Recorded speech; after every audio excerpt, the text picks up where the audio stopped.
What is going on, everybody? Welcome back to another Serious Angler podcast powered by our friends over at X2 Power Batteries. As always, I'm your host, Bailey Egbert, and unfortunately, not joined with me today is the captain, Mr. Andy Full. Andy has a crazy week going on, and I'm sure he'll download you guys on all the details when we get him on next week for next week's shows. But Andy is leaving me to ride solo tonight with a great guest. I think if there was a guest to ride solo on, it'd be awesome.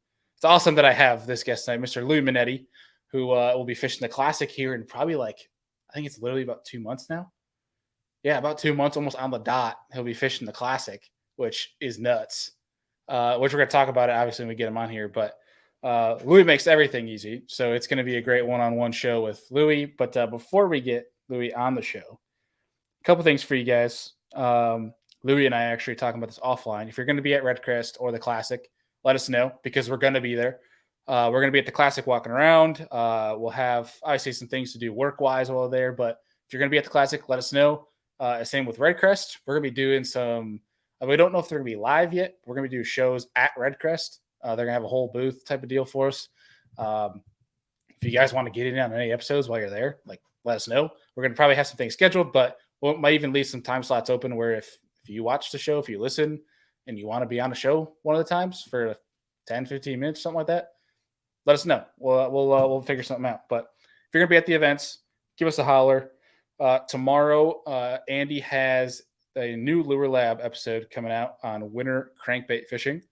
So if you guys have not listened to Lure Lab yet, be sure to go down the links in the show notes, whether you're watching or listening. The links to that show are over there, as well as the new Business from the Bass Boat platform. So Business from the Bass Boat, again, I know it might, for some of you, it might be kind of getting old that we've been repeating it so much the past couple of weeks, but we're trying to move everybody over there. If you listen to Business from the Bass Boat and you like those shows, the industry stuff, it's on its own platform now. Links are below, but you can look up Business from the Bass Boat if you're on Apple, Spotify, etc. That way you can further streamline the shows you want to hear, the content you want to hear. We're not cluttering up one platform, making it confusing on some people. So that's the reasoning for that.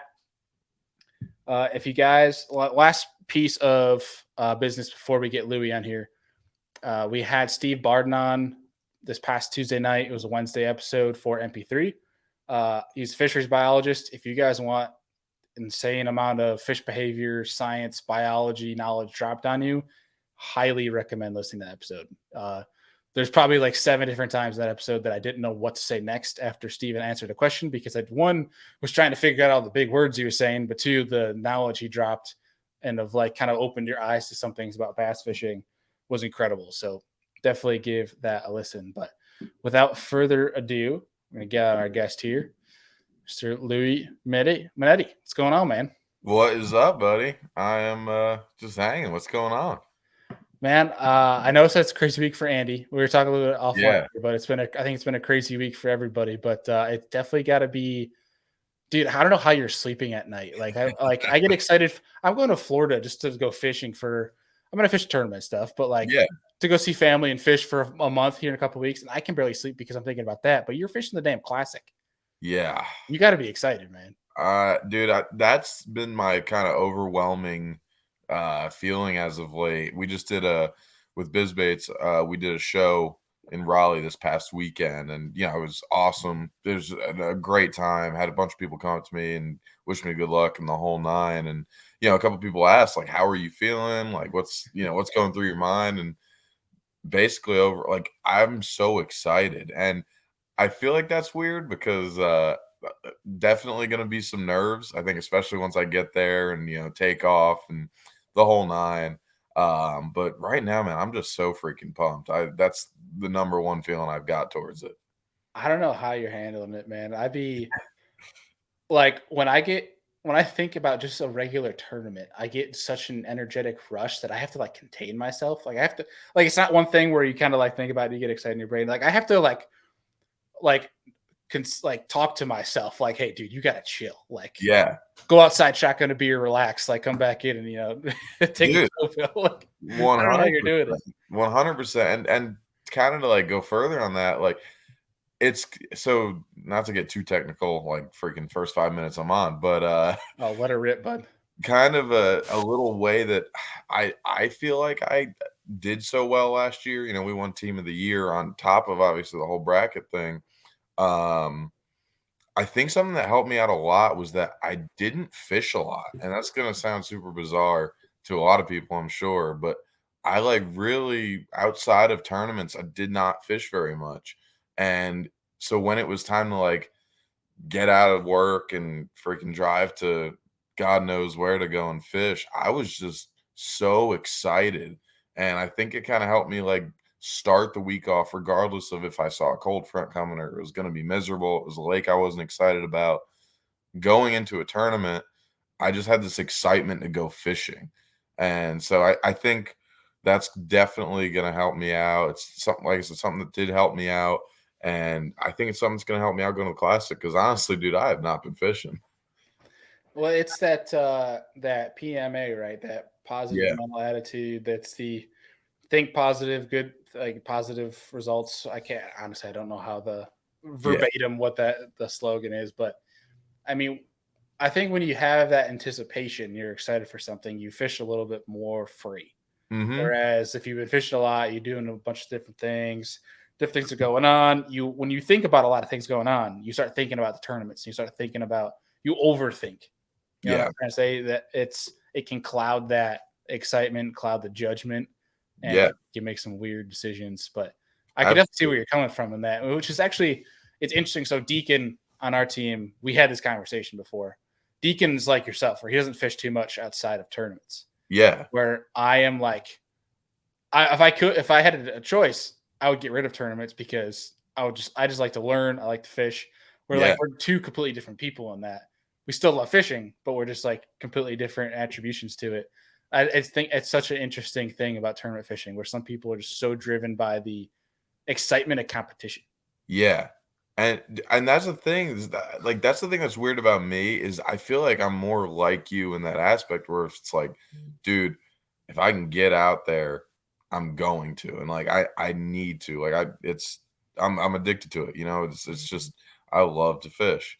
But at the same time, I don't know if I realized it or I don't really know what made me kind of come across that feeling, but I definitely realized that getting out there less and just looking forward to the tournaments and just like the fishing in the tournaments helped me so much with what exactly what you're saying, just fish free and so on. So it would kill me to be like, it's Saturday, like I can go fishing, you know, I can do this, that, or the other. And it's like, you know what, now I'm gonna spend half the day organizing tackle, half the day working, and you know, I got a tournament next weekend. So let me just get pumped for that.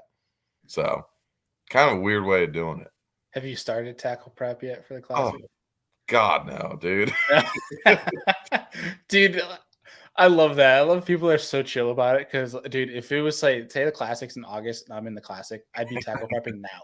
Like, Yeah. that's how, like, I was talking to Fletcher Shark the other day, and because he posted something about being excited for season, we started talking. I'm like, dude, yeah, I have 30 rods and I've rigged them all 3 different times. That's how like I'm just like I need to do something. Like I need to do something. Like Yeah, especially being stuck in the north, man, in our winter, it's horrible. dude.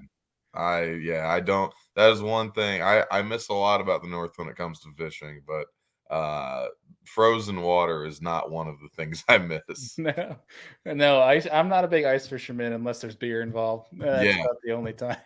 same, dude. I wanna that one of my dreams, this is totally out there. One of my like dreams in life has always been like the whole grumpy old men thing, like pull the cabin out on the ice. Get off my lawn type of Yeah, great. yeah, like, throw on the radio, listen to a football game, and, you know, sit in, like, a heated not a hut, like a cabin, like, I wanna do this, like, glamorously and sit there and catch perch or something, or nothing. Dude, it is insane how much of an industry that actually is. Like it's such a Yeah, niche specific. I did a we had a hummingbird ice fishing event um, at Mille Lacs last year. 2 years ago? Last year? I can't remember. I think it was last okay, January. We did it at Mille Lacs, but they hooked us up. So Brad Hawthorne, a very successful guide, walleye angler out in Minnesota, he has his okay. whole like outfitter deal on Mille Lacs where he has like what you're talking about. These luxurious flat screen TVs, Yeah, heated, nice like mobile homes, basically on the lake with holes in them. And so like we're sitting there in Yeah. our beds and we're ice fishing while we're like laying in bed. Yeah. And we're like Netflix is on and it's dude, it's unreal how people have taken ice fishing to this like simple drill a hole, stick a line through it, and you're good to this like glamour. It's but dude, I honestly I've been ice fishing probably say roughly 20 times. That was Okay. easily the funnest time I've ever been ice fishing. I didn't catch a damn thing. There you go. Because you're just like you're with the boys, Yeah. chugging beers, and Yeah. it's yeah, it's fun as heck. I totally Dude, see where you're coming from. that's what I wanna do. I'm gonna have to get up there and do that. I got the people to put you in touch. Sweet. Get your boys and go have yourselves a week. Hell yeah. But dude, so quickly talking about the classic. I know Mhm. we touched on it a little bit offline, but I want to save it for the show. Have like what prep have you done? What's prepared? What still do you have to do? Things leading up to tournament time. Not to give you the short answer because I have to elaborate on everything, but the short answer is everything. I need to get the boat, the truck, um, rods, reels, tackle. Dude, I am as unprepared gets. But at the same time, as bad as that may sound, this is going to sound worse. That's kind of how I operate. I don't know. I've just always kind of like even in school, like the best papers I ever wrote, I wrote at 2 o'clock in the morning, the night before it was due. And I'm kind of the same way with fishing, where I kind of leave everything to the last minute. At the same time, I like to prepare, and kind of a thing that I do is like I'll try and get there as early as I can, like the day before practice. Like if I got to leave a whole day early, I will, because once I get there, then I take a day before practice to like get all my stuff together. Mhm. So that's my kind of classic plan. But dude, yeah, no, I gotta get the boat, the truck. I gotta get it rigged when it gets here, when I get it here. Um, rods, reel, the whole nine. Man, as of right now, I still have the rods and reels that I have are the 10 rods and reels that I fished with last year. So Oh yeah. we've got some work to do for sure, but things are starting to get in motion, starting to get some really great looking proofs for the wrap. That should be done this week, and I plan on picking up the boat right at the first of the month. So things are definitely starting to move along. That's right. And I think I don't want to like label it as fame, but there was like a lot of buzz for your boat. The Yeah, way you won. You ended up having to get a new boat, right? yeah. So through the program, Bassmaster and Bass Pro Shops will rig me out with a nitro. I think it's either a Z20 or a Z21. Dang, so you're gonna have seats that are intact. What's that gonna be like? I'm gonna have not only seats that are intact, I'm gonna have a boat that goes more than 45 miles an hour. I'm gonna have electronics on the front deck. I'm gonna have freaking well, there's another like big thing. Oh, gas. Yes, Gas. gas.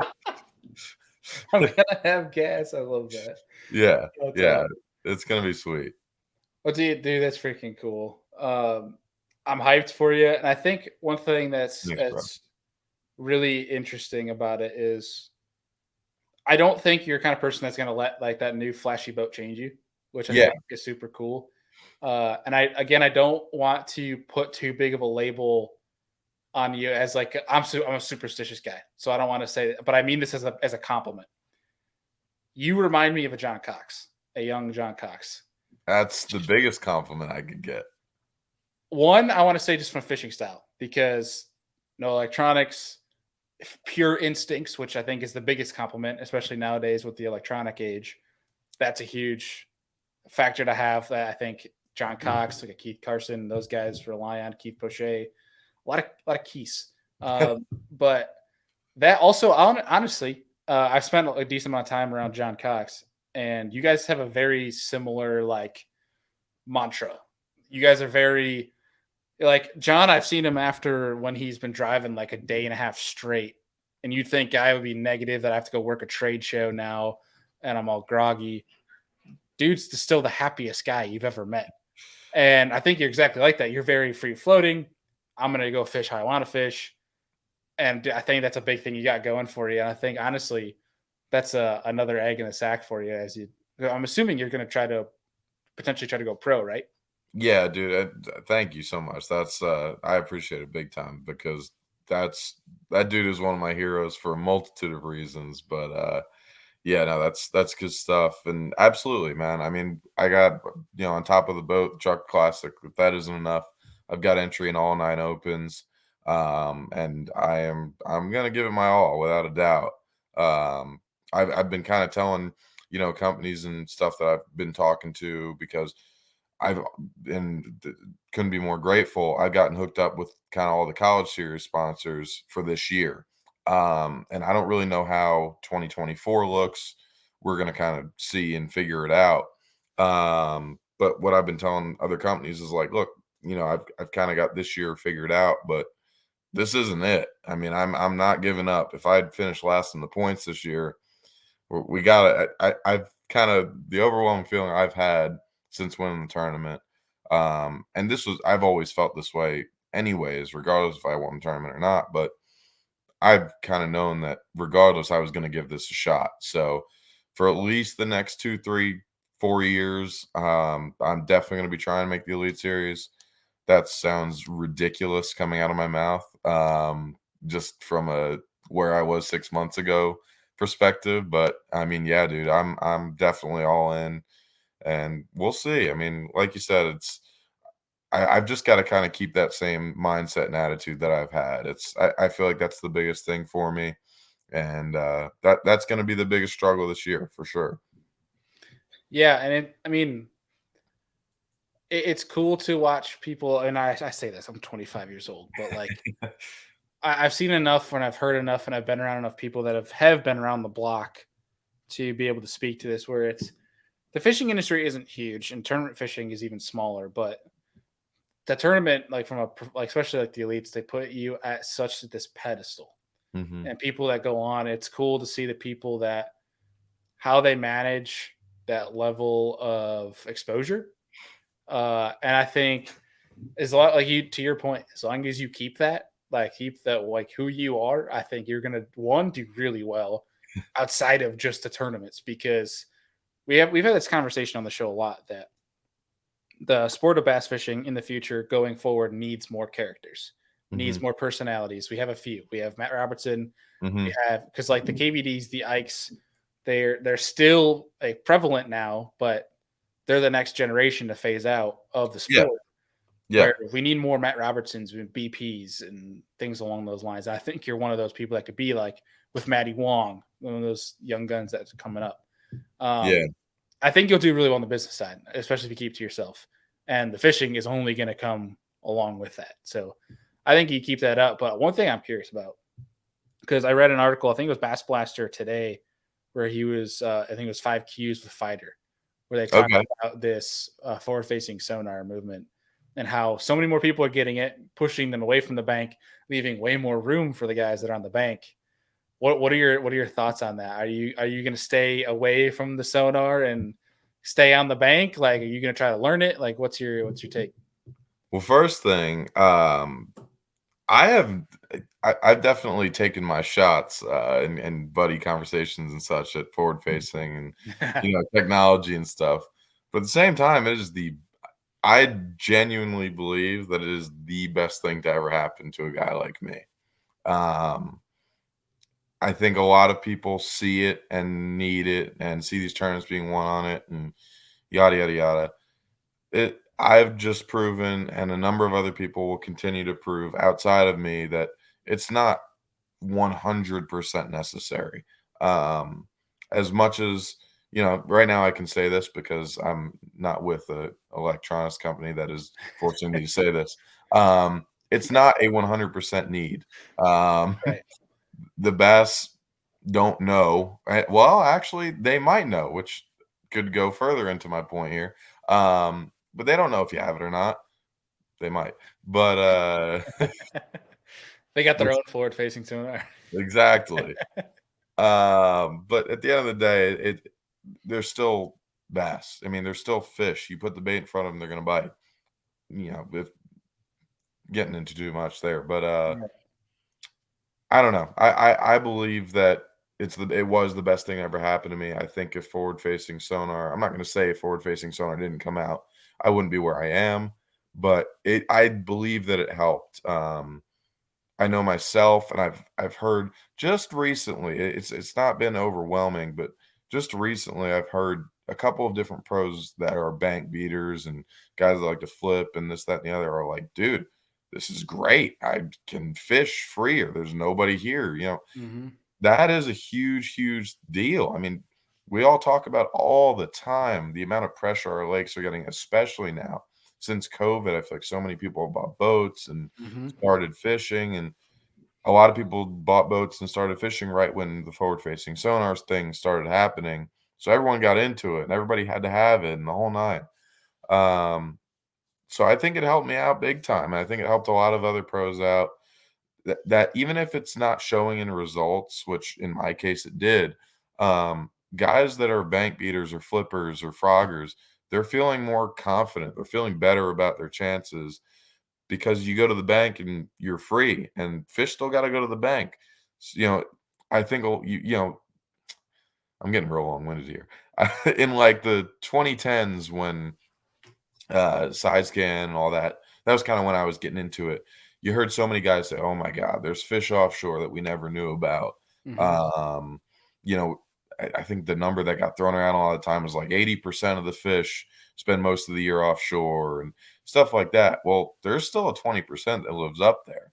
Mm-hmm. And if you haven't seen a guy like John Cox or myself or a number of other people, I'd go ahead and argue that that 20% on average is a bigger 20% fish than the ones that are off the bank.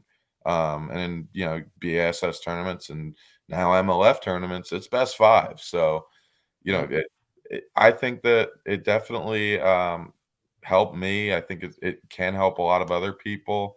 But to put all that aside and actually answer your question, um, I will definitely mess around with it a little bit. I'm very excited to try it out. With that being said, I don't know that it's going to be something I really lean on until I feel comfortable with it. That's kind of where I'm gonna be. I'm gonna do my best to try and stay away from it in tournaments. Maybe not stay away, but use it very sparingly, just because I'm very self-aware of the fact that probably 75% of the field is going to be better than me at it tournament one. So, Yeah, I think one to your point, I've heard Hackney and such talk about that same thing. Of more people using it, the better it's going to be for the shallow guys, especially when you have the intuition that you guys do. Well, yeah, like you mentioned, like maybe it's 20% that are up there, but they're up there for one reason, and the one reason mhm, is they're most likely going to eat your bait. mhm, Uh, I think though it's an interesting discussion.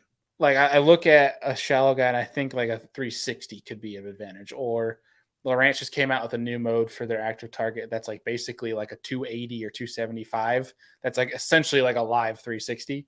yeah, That is actually pretty dope for somebody that's like a shallow water. And say you're fishing stuff that's dirty, you can't see. Like that could be of advantage. But um, I don't know, man. It's an interesting one. I love this conversation because one, I'm an electronics guy, but I took a while in the learning curve of getting into like step by step by step. Like at first, I only had 2D, and then mhm, I moved on to basic 2D and side imaging and basic mapping, and then I upgraded from that and got 360 and side imaging. And then I got forward mhm, facing. But the best things I always heard, and I mean, people that listen to this probably getting sick of me saying this all the damn time, but it's like, but it's so true to nail home that when you get a forward facing sonar, that's a really powerful technology. If you let it change you, you're going to suck. You're going to mhm, fall behind. But if you use it as another tool to how you fish and you have the ability to put it away and stop breaking your neck looking down the whole dang tournament, you're going mhm. to be as deadly as ever. I think that's one thing that I think you have the whereabouts of you to be like, if I get this technology, when I get up there and I'm gonna go fish docks, I'm putting this damn thing away or I'm turning my screen off. Like we're going to work. But Yeah. it's an interesting one. That's for sure. I dude, I hope I do. That's something I'm gonna strive for. And like you said, like, you know, there are guys. I mean, I remember seeing like Luke Palmer in the Santee tournament. Yep. He was catching 'em on the bed. using forward facing, and that's freaking badass. Yeah, watch Like, them swim around that's tree trunks. yeah, that I'm not gonna and to kind of go back, I think a lot of people maybe think that I am like a forward facing hater, and I'll joke about it here and there, but I think any technology is great for the industry. It's the development of the sport. Mhm. And like look at it like football. Like, yeah, you got Patrick Mahomes and Josh Allen and like these guys that can throw a ball a gajillion yards and can run and can break tackles and like the whole nine. That's like the new school quarterback. But at the same time, dude, Tom Brady's still out there doing it. I know he just lost, but he's still out there doing the dang thing. Like there's still a football IQ still matters. Like it's Yeah, you can't just have the body. And I think it's the the new same thing in flashy. fishing. Yeah, exactly. Like I see the forward facing sonar and the technology is like, dude, like if you're able to put this together with the mind, and the mindset and the Both football IQ, skills, the decision making, the instincts. Yeah. that's how you get a guy. But at the same time, there's still gonna be guys like me catching them, and there's gonna be guys like I don't know who's a Cody Huff. I'm not saying Cody Huff doesn't have the mental side because I don't believe that. Right. Um, he proved that in college, Yeah, he's kicking he's my proven ass, it. Yeah. kicking my ass. Yeah. But like you look at a guy Cody Huff, and you think about like forward facing, and the dude is like, I mean, I don't know how to put a top 10. How do you say that? But he's a top leading edge forward facing guy and he's freaking doing it. Mhm. Whereas on the same playing field, you have John Cox doing it, like you said. So it's like any sport, dude. You don't need any one talent, but if you can blend it all together and put it all together, you get a guy like Jacob Wheeler. You get a guy like Kevin Van Dam, like a guy who's going to dominate the sport, pollen it. So I definitely strive for that, and I'd be lying, dude.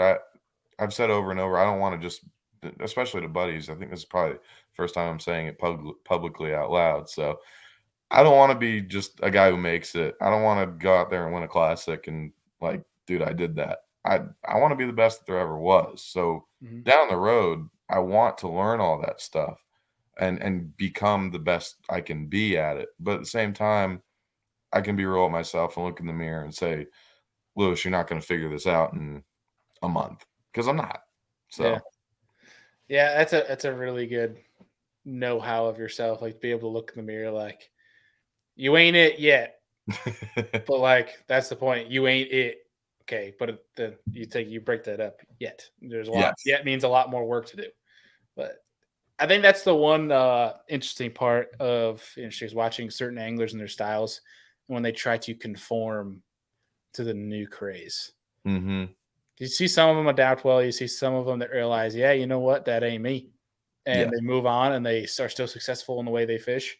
They might be not as successful in certain events because they fall behind because that specific technique or the technology is helping in some certain way. But then there's guys that just crash and burn because they keep trying to Mm. force it. But Yeah. yeah, it's an interesting thing. But I feel like I talk about technology too much on the show, and that's not why I got you on here to talk about that. Um, I'll talk about anything, dude. I'm good. yeah, yeah, I could tell that I'm excited for our beers at Red Crest for Hell yeah. that point. But um, one thing what I really wanted to dig into was your process of tournaments, being and now like knowing that you're very lax, you're very um, you take whatever comes to you, you know, that kind of thing. Like you're kind of a go with the flow. I'm gonna fish how I want to fish.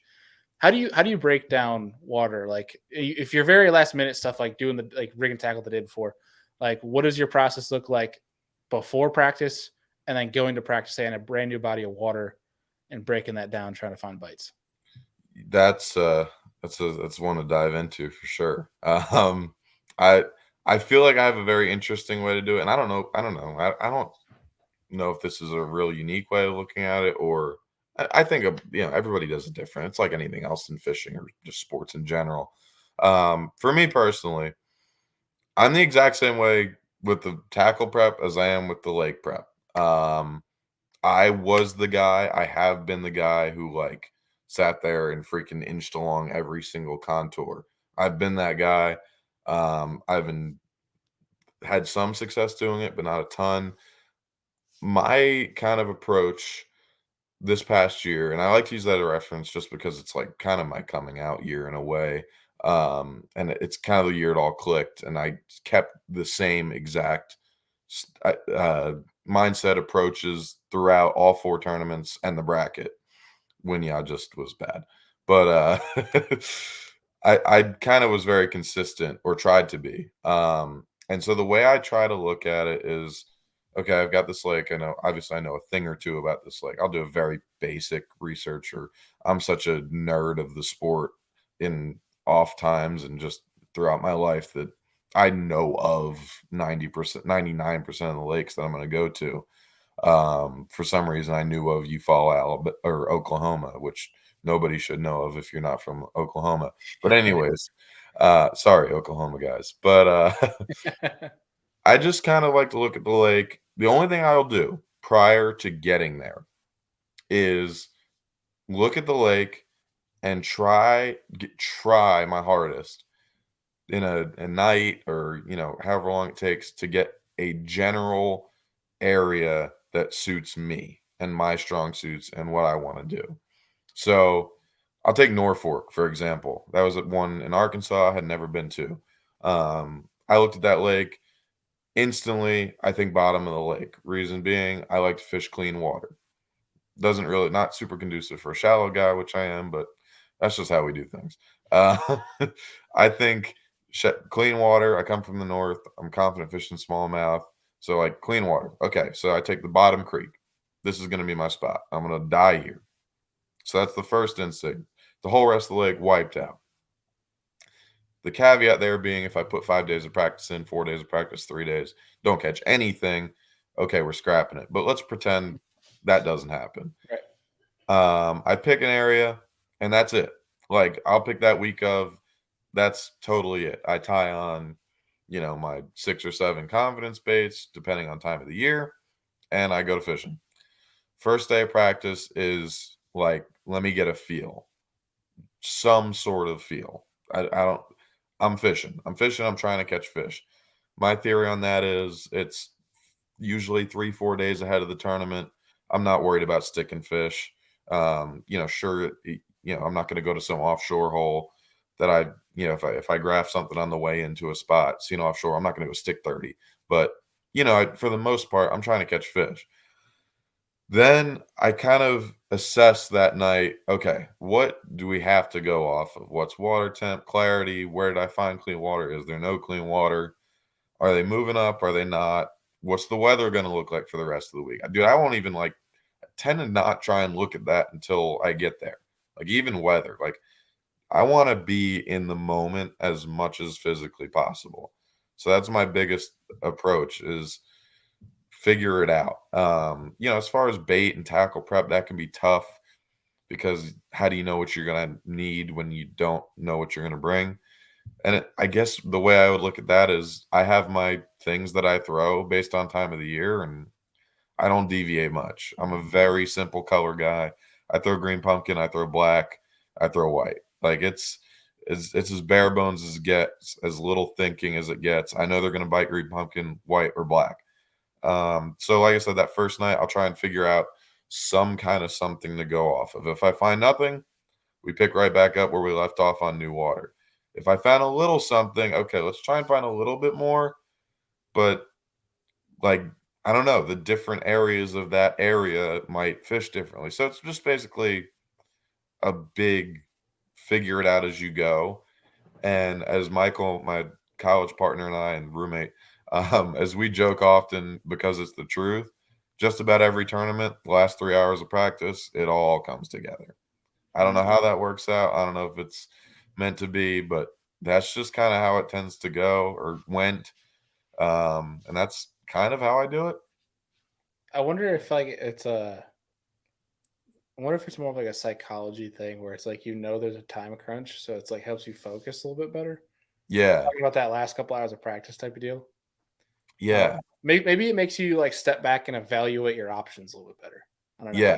Definitely. Whereas like if you have a whole day of practice left, you're probably sitting there like, we're gonna go search this. You're not like thinking what you have to do just yet because you still have a whole other day to explore. Right. I don't know. That's It's interesting. It's weird. It's weird. And I'll say that it's not always like that. Like we went into Harris Chain. I tried to fish every tournament to win, with the exception of Harris Chain. It's funny because as I forget which podcast or show I was watching where I heard this, but some pro said, if you shoot to win, you might end up in the top 20. You shoot to qualify or to get a check, you might just barely get a check. You'll probably end up outside, just outside, or way down. I fished Harris Chain to qualify, which is top 10%, top 25 in the tournament, and we came in 26th.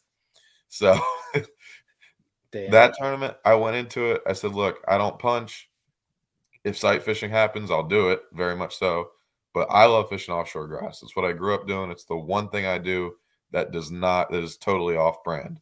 I love grass fishing. Hell yeah. So I went into that tournament like, dude, it's Florida. I'm picking Griffin. We're graphing for grass. That's it, period. Let's go. That's what I did. So that was the one time that I kind of did things somewhat to a plan. But even then, it was like, all right, let's just graph. Like, if you're gonna go grass fishing offshore, you're not gonna just pull up and fish. Like, you got to find some first. Hmm. So I would just graph around, find a grass. Okay, freaking drop trolling motor, start fishing. Like, it wasn't like, oh, I'm gonna just mark all this stuff in the last day of practice. I'll fish it. Even with that, it was I'm fishing as I see. Yeah. No, I totally understand that. And that's one where I think it's kind of interesting when you see all these bank guys, and that's the one time they'll get offshore is when it comes to grass. Yeah, I find that's super intriguing. Um, but oh gosh, I was about to mention something. Oh, so the podcast, I can name exactly what that was. That was Brandon Palaniuk on BTL sweet. Hell because that's I took note of that as well when he mentioned that of stop trying to fish to like gain points. If you fish to yeah, lose points, you're gonna suck. yeah, And I thought that was a really good thing. If you shoot to win every single time, I mean, like you just stated, like worst case scenario, you get a good finish, like exactly, dude. And Uh, and that's ever since I heard that, that's how I've kind of started to approach it. And it's super weird because I do not see myself at all. And it's very easy for people to take a shot at this because I just won that tournament. But I don't see myself as a winner at all. I see myself as a points guy, but that doesn't mean I can't fish to win and just end up with higher points. And I think that's kind of how this year happened. so you like more chasing AOY than anything else. Yeah, it's what I pride myself on is consistency, and I don't know if it's a Jersey thing, just growing up a tough place where it's like, if I can show up with 5 every day, I that is something to hang my hat on. I don't know if that's where that comes from or really where, and I hope, that one day I can develop the skills to become the dude who does it both, does it all. But I look at a guy like Iaconelli, my, hero growing up. Look at the tournaments that guy wins. They're not the pretty ones.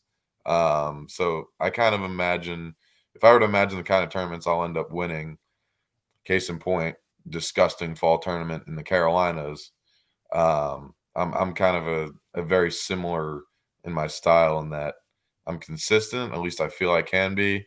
And if it's ugly, real ugly, that's when I got a shot.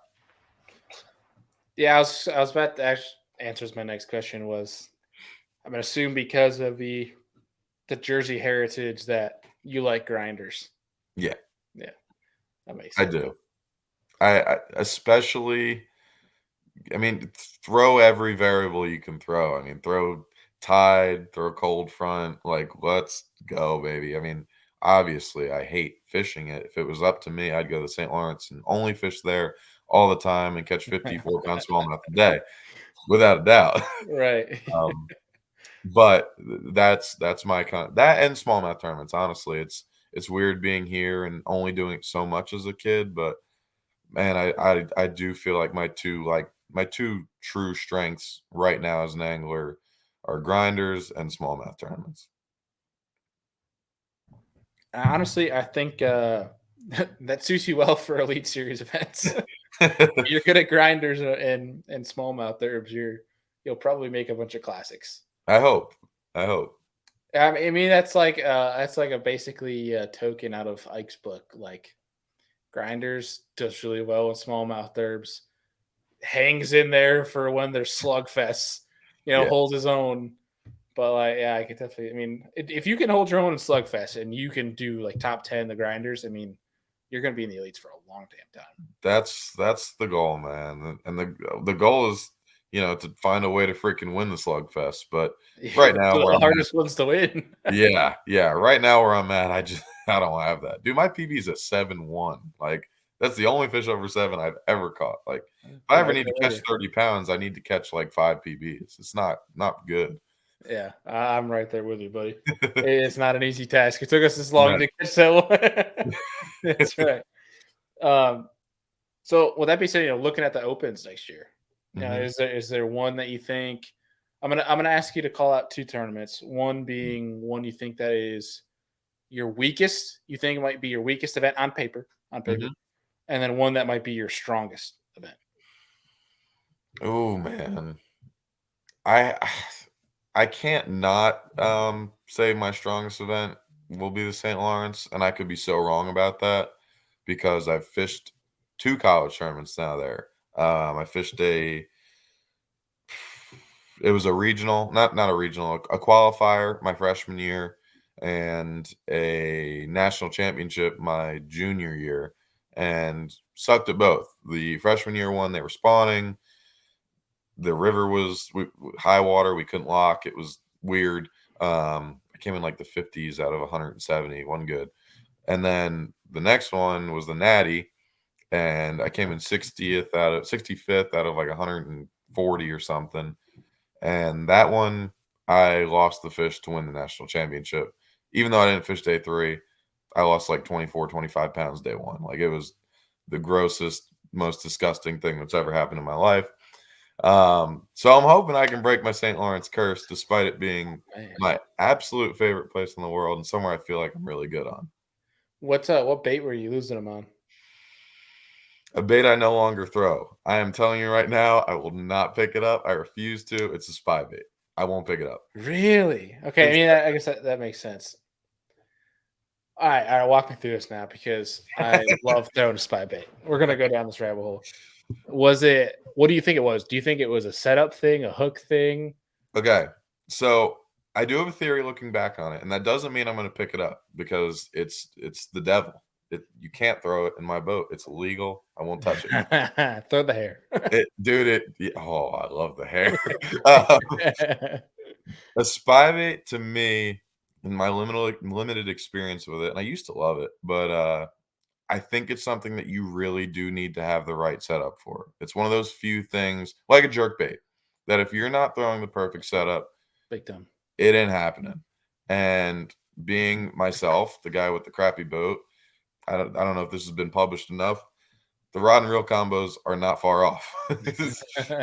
I've got a couple rods and reels. They do what they need to do, and that's it. And for spy bait, I just don't think that cuts You hear that, rod and reel companies? Sign this man. it. Help him out, all right? Let him throw spy bait for once. Yeah, dude, it Yeah, was the spy bait, I'll agree, man. That is one that is very, very like you can't get away with your universal rod, as we like to call right. it. Your standard 7 foot medium, which is funny because you go fun fishing, you'll throw a 7 foot medium and you'll smoke them and you'll catch them at every single cast on the spy bait. Yeah. Man, that's one I've been trying to dial in for a while, and it's one that there's a lot of different opinions on it. It's all like really comes down, I think, to the angler and how they work it. I Yeah. think it's honestly specific to the angler and their hook set. Like if Mhm. you're a guy that's very you naturally try to give something like a strong, hook set. I thought things like there's just people, specifically guys from the south, that even with spinning rods, they Mhm. love to jack them, even when it's like 6 pound test and a drop shot. So Yeah. it blows my mind that line doesn't break as much. But there's guys that you notice more northern guys will either give it a quick pop or they'll lean and lift. Yeah. Like you notice that. It's kind of interesting. Totally. Or a spy bait's one where, like, I mean, a lot of guys when they feel that bite, they'll try to like jack. Where I think like a hair jig, because it's the one hook, you can give it a pop. But the Yeah. spy bait one, I think, is a real like a drop shot. You Yeah. got to just lean back into it. But I also think there's a big advantage to having. I was very anti mono. We Mhm. didn't talk about straight mono for this technique, but I think it actually plays on this Interesting. one Interesting. because so it was actually I never tried it on purpose. I was always the braid to like super long floral floral leader. I didn't Yep. think you needed to change that much. It was the same rod. It was a 7.6 medium. Mhm. Um, and then one of my buddy's boats broke down in St. Lawrence. And what my buddy and I did, we were on a different boat, drove over. I was going to take the trolling motor on his boat, float down river, and get to Marina. They were going to take his boat, go back to his truck, go pick up the thing, whatever. Well, I go over, they buzz away, and I'm like, ah, crap, I don't have any rods. So I go in his rod locker and pick out a spy bait, and it's all mono. And dude, I went and hammered them on it. And I ever since never lost a single one. Both hooks just driven right into the smallmouth. Like I Interesting. think it was a mono thing because I had the same exact setup, rod, reel, and then like bait and even like replacement trebles like Ichikawas, and but just switched up the line and I started losing them on braid to floral. Interesting. Yeah, I think just to Interesting. reinforce your point that I think it's Yeah. so specific for specific like for particular baits. It's very Yeah. specific. Yeah. Yeah, absolutely, and I've heard people say the same thing about the hair jig, and I just don't think that's true because, dude, I literally throw it on a 7-foot medium. I throw 10 to, like, 6, and I don't lose them on that. Like, it's Yeah. occasionally happened, but I don't lose them. And another thing too is, especially in that tournament, like, everybody knows once it starts getting in your head, and, dude, I'll tell you right now, that tournament hit me. That tournament happened prior to that tournament. I was in the worst headspace, slump, funk, whatever you wanna call it, and I, like, went into it being like, "Dude, this is where it breaks. Like, this is the Yeah. one. This is my place. This is my kind of fishing," and had the bites for it to happen, which made me tumble further into my slump funk. But besides the point, that hair jig, dude. Okay, so funny story. The way I discovered the hair jig. Day one of that tournament, I go out, I lose legitimately, no BS. I don't like to exaggerate, 24, 25 pounds. I lost one that I think was pushing 6.5, 7. It was an egregious fish. Lost it at the boat, lost a 5, lost a 4.5, lost a 4, and lost like a 3 3/4. Like, it was terrible. Yeah. You had, Uh, what? they said, yeah, you had a bag hooked. Yeah, Yeah. yeah. I weighed in 8 pounds for 3. Um, so, yeah, it was Oh, bad, bad. I've got places in stick the it in. Yeah. yeah, I've Yeah. got places in the St. Lawrence, I know I can go and catch 17, 18. Like, my eyes closed. I went to a place where it was like, "I'm gonna catch a bag or I'm not gonna catch them in the middle." Yeah. You had So, the bag. You hooked them. They were there. yeah, Your assumption yeah, was right. it was disgusting. So that night, I stayed at, one of my dad's best buddies from high school lives there. I stayed with him, and obviously no info, nothing like that, but I know he's a big fly fisherman. So I went in the house, I was like, "You know what? Screw it, like, I'm not I have nothing to lose, I'm 15 pounds out of the lead, like, I'm not gonna make day 3, whatever." So I go in his house, I'm like, "Hey, I know you fly fish, don't tell me if you've heard anything, like, do not." I'm big about stuff like that, like, I don't Yeah. want Smart. breaking no info rule, whatever. I was like, "Take these 2/8 ounce jig heads and please tie me on black marabou as much as you can." He was like, Okay." So he ties them up. I got the next day, catch 19 and a half. It was like, didn't lose a fish. That was the first time I ever threw the hair jig. Damn. Dude, that's the hair trig's a funny one too, because like you get your Midwest guys and some of your Mhm. northern boys that are like, it's 7.4, 7.6 medium. You got that's what you have to throw. six Yeah. pound braid. Which I mean, I'm one of those guys just because I like longer rods. But then, I was on Champlain with Justin Atkins, and he's smoking them on a 610, like, and he used like going like cast just as far as I was, and it was like there's just some things, especially like single hook base. It just Yeah. doesn't matter as long as you can get it pinned. It doesn't matter. Like St. 100%. Lawrence River is one where it's 7.6 flip and stick, 25-pound fluoro and a spinner bait that won't break on you and burn that sucker as fast as you can. Yeah. Yeah, you're Yeah. having the It's fight of ridiculous. your life. Yeah. Yeah. Yeah. Dude, and I think that's part of the reason, like, part of the reason why I don't, in general, like not just a spy bait. I think that the spy bait definitely hurt my this. But I don't throw treble hook baits. Like I do, I throw jerk bait, I'll throw top water, but like I really, when avoidable, I avoid a treble hook. And I think it's probably partially because of my equipment, but more so just like in the back of my mind, I know I'm more apt to lose the fish. I really try and sub out a treble hook bait for a single hook bait whenever possible. It's Yeah, a I think that's weird thing I everybody. I do. mean, yeah, I think that's everyone now. Just because when you see how many you lose, it's like Yeah, it's hard not to. it's brutal. I can't do it. It's heartbreaking. It's what it Yeah, is. But I mean, to be fair though, treble hooks have come a damn long way. they have. Say that. I'll say that. Totally, totally. I've gotten big too into like the fancy stuff, like G Finesse when possible, Ryugi. Like I'm a as it's funny how totally we're getting on tangents. I love it. Mhm. As like crappy as like the rods, reels, the boat, my tackle boxes, like everything is a mess.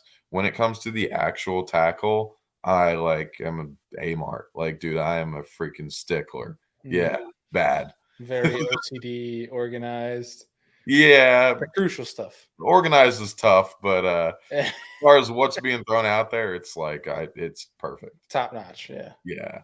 Yeah. I mean, it's the important things, right? I mean, John Cox isn't putting him in the boat if he doesn't have a good hook. Like, Yeah. same deal. Line too. Dude, I'm like a line every night kind of guy, like new lines. Really? Oh yeah. I can't do it. Oh yeah. I'm I still nuts. got fluoro on flipping sticks from like a year ago. Yeah, no, that grosses me out. Really? Oh, dude, I'm a freak. My thought process on it is if I throw an $80 rod with a $100 reel on it, that can buy me like 3 spools of line to put on that rod and reel throughout the year. Yeah, that's smart. That's Yeah. the way I look at it. Man, for how much I fish though, I'm sitting there, I'm like, that's a lot of line. That's a lot of Yeah, money. yeah, Yeah. yeah. It's only for tournaments. It's not every night. It's every single first night of a tournament. I mean, I Um, respool everything completely besides spinning stuff, yeah. the night before a tournament. Yeah, so we're the same one. But like after that, I ain't touching anything until the next tournament. Same, Like, it's same same. line. I don't care if I have like 50 yards left on something. I'm still trying to Oh, make it work. dude, I'm the same. As far All as, right. like, practice and fun fishing goes, yeah, no, no, no. All right, cool. Screw it. All If right. I if I'm breaking off sixes in practice and fun fishing, I don't care. I thought you were getting at like every time you go fishing. I'm like, Oh, dude, that's a lot no. of line. No, no, no, no. I don't have that kind of money. But dude, there's even guys that will like respool every single night of a derp. Like Yeah. that's a lot of line, dude. Yeah, it's It's so much crazy. money. It's crazy. I've heard that, and I can see it, like, maybe, like, a place I could see myself doing it. You're, like, pre-spawn. Classic. What? The classic. Yeah, yeah. Yeah. But, no, like pre-spawn, like, rock bumping of some sort, like, Gotcha. I could see it. Yeah. I don't know that I'd do it, but I could see it. St. Lawrence, if you're on the river and you're dragging all day, I could definitely see that. Yeah, the only problem is I only throw spinning rod there. I throw, like, 4 baits ever Yeah, there. there's some people that do the whole casting deal and the macho man I drag with casting. Get out of here. And like, I mean, hey, more power to you because you're probably getting a better hook set and not breaking off as much. But I don't feel like you're getting as much bites. No, dude, I'm a big, like, white line guy as much as possible, whenever possible. I get so much crap from my boys down here because 'cause they're Carolina boys, big fish, Jordan Lake, 8-pounders, yeah. I Give don't me care. a little ball and chain. Yeah. Yeah. No, give me the light stuff, dude. I'm a firm believer in as light as I can go. And I gotta like crap on slash shout out Andrew Upshaw. He was on BTL talking about 4, and the week later I picked up a rod and reel to fish 4 on. So that's my new thing to Damn. mess around with. 4 pound test? Yeah. Man, I'm a straight northerner, like Great Lakes, and I've never gone down to 4. I most I'll go is like 6 gamma, and with gamma Yeah. it's like a little bit thicker than. Yeah, I think I'm a psycho. But the second he talked about it and he was like, dude, there's been tournaments where I'm catching 20 fish next to guys who are catching 1 or 2. I was like, I have to try. I So mean, if he says that, you got to. yeah, like I heard that, and I'm such a proponent. Like, dude, I fished Santee a couple years ago, like throwing a wacky rig on stumps, and like I could not bring myself to throw 10. It had to be 8. Like I'm a weirdo. Yeah. Man, Yeah, I don't know why. that's an interesting one, man. That's a whole episode right there. Yeah, line is a weird one, and It I'm a is. freak.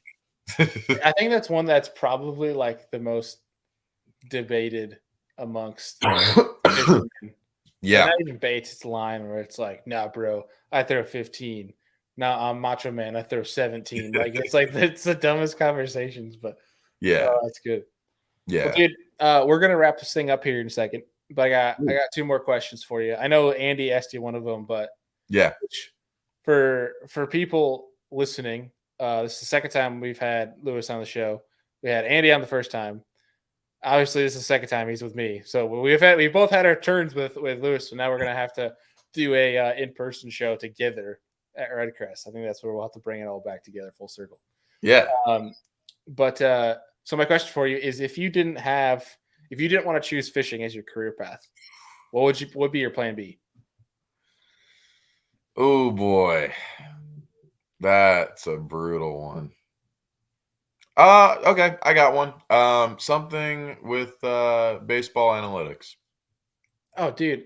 I bet you Okay. didn't say Are something. you sport nut then? Yeah, baseball specifically, but yeah.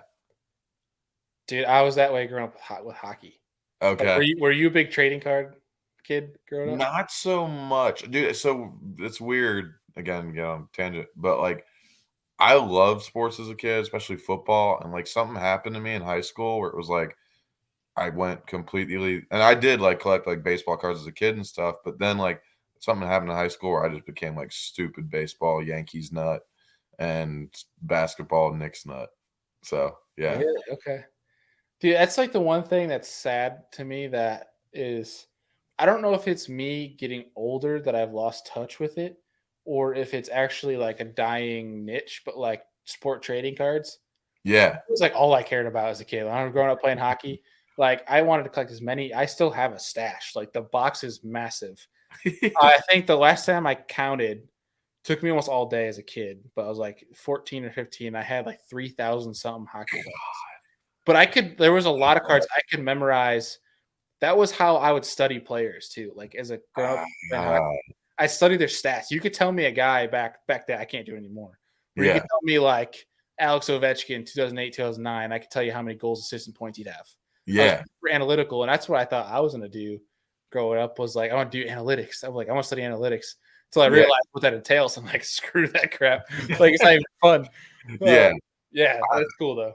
I, like, luckily never looked into it and got to the point where I hated it. But dude, yeah, I was the same way, like, in high school and basketball, same exact thing. It sounds cooler than it is. I took a sport analytics class. It was a really cool class, but then I realized like the job description entails afterwards Yeah, in the sport industry. It's like, yeah, too much math for me. I like beer too much. Those two don't yeah, add up. So yeah, it'd probably be the same for me. yeah, Fishing's the perfect niche. that's right. That's right. And beers, it makes fishing better. So Exactly, exactly. oh man. Okay, so last question for you is Yeah. I'm assuming Andy asked you this one. If he didn't, you have to let me know, and then we can give him a hard time. But if you could sit down and have a steak and a beer with three different individuals, they don't have to be the fishing industry. They could be alive 1,000 years ago, alive today, doesn't matter. Any three people, steak and a beer to pick their brain. Who would you pick? Okay, so when I was on with Andy, I think I went straight fishing on it. Okay, So I'm gonna go the complete opposite direction, and I'm beautiful. gonna turn around and ask you. Uh, Oh God, okay. I don't know if I hope someone's done that by now, A but, couple have, but I'm never ready for it. But challenge accepted. perfect. I'm gonna go Dave Chappelle, Joe Rogan, George Carlin. George, I don't know who George is. You'll have to look up some of his comedy stuff. It's unbelievable. What's the last name? Carlin, Carlin. He's unbelievable. All right, I'll look it up. I've been going down the deep dive of comedy podcasts and such lately. I learned about Joe's podcast, and then I go, yeah, Sweet. big Bill Burr fan. Yeah. Hell yeah. Oh yeah. Oh man. Now you're up. Okay. Shoot. Yeah, it's just I feel like I'm on the turn to like the other side of the table when I give this loaded question to. Dude, I thought about it like today, like when I was thinking about coming on, I was like, I'm gonna turn around. Yeah, it's clever. I like it. I'm gonna go post Twitter Elon Musk because I want to know what kind of a shit show that's like. Okay. I'm gonna go. Oh man, I'm trying to think of like the problems. I want to do good ones. I don't want to like. Yeah, This is why I love this question, dude. This is why exactly why we installed this that's on the great. podcast. It's so great. I'm gonna go Theo Von. Okay. We gotta add some humor in there. Yep. And then, you know who I bet has some crazy stories? I'm gonna go Mark Cuban. Ooh, that's good. Theo I Von like and Mark that. riffraffing, that could be an Elon sitting there just like peasants. You guys are too dumb for me. Like, yeah. Although I Dude, I feel love like it. Elon would just be. I feel like he would have some cool stories too. I love that. Yeah, Hell yeah. this is why I love this question. It just brings up Freaking so many great. different walks of life. Yeah, dude. That's good stuff. Well, man, I seriously appreciate you taking the time out. It's good to get you back on the show, and very looking forward to watching you compete at the Classic. The whole gang will be there at the Classic, and Sweet. we'll try a way to not distract you. But if we can say hi, we'll come say hello, and then we'll be sharing some beers and podcasts at Red Crest. Absolutely, dude. I hope to have the same I don't know if I will, but I hope to have the same lighthearted feeling. So don't feel bad about coming up and shooting the shit some. Well, I'll promise you this: if it appears that you don't, we'll call you out on it. How about that? That is exactly what I'd want. Perfect. Hell yeah, man. Thanks a bunch.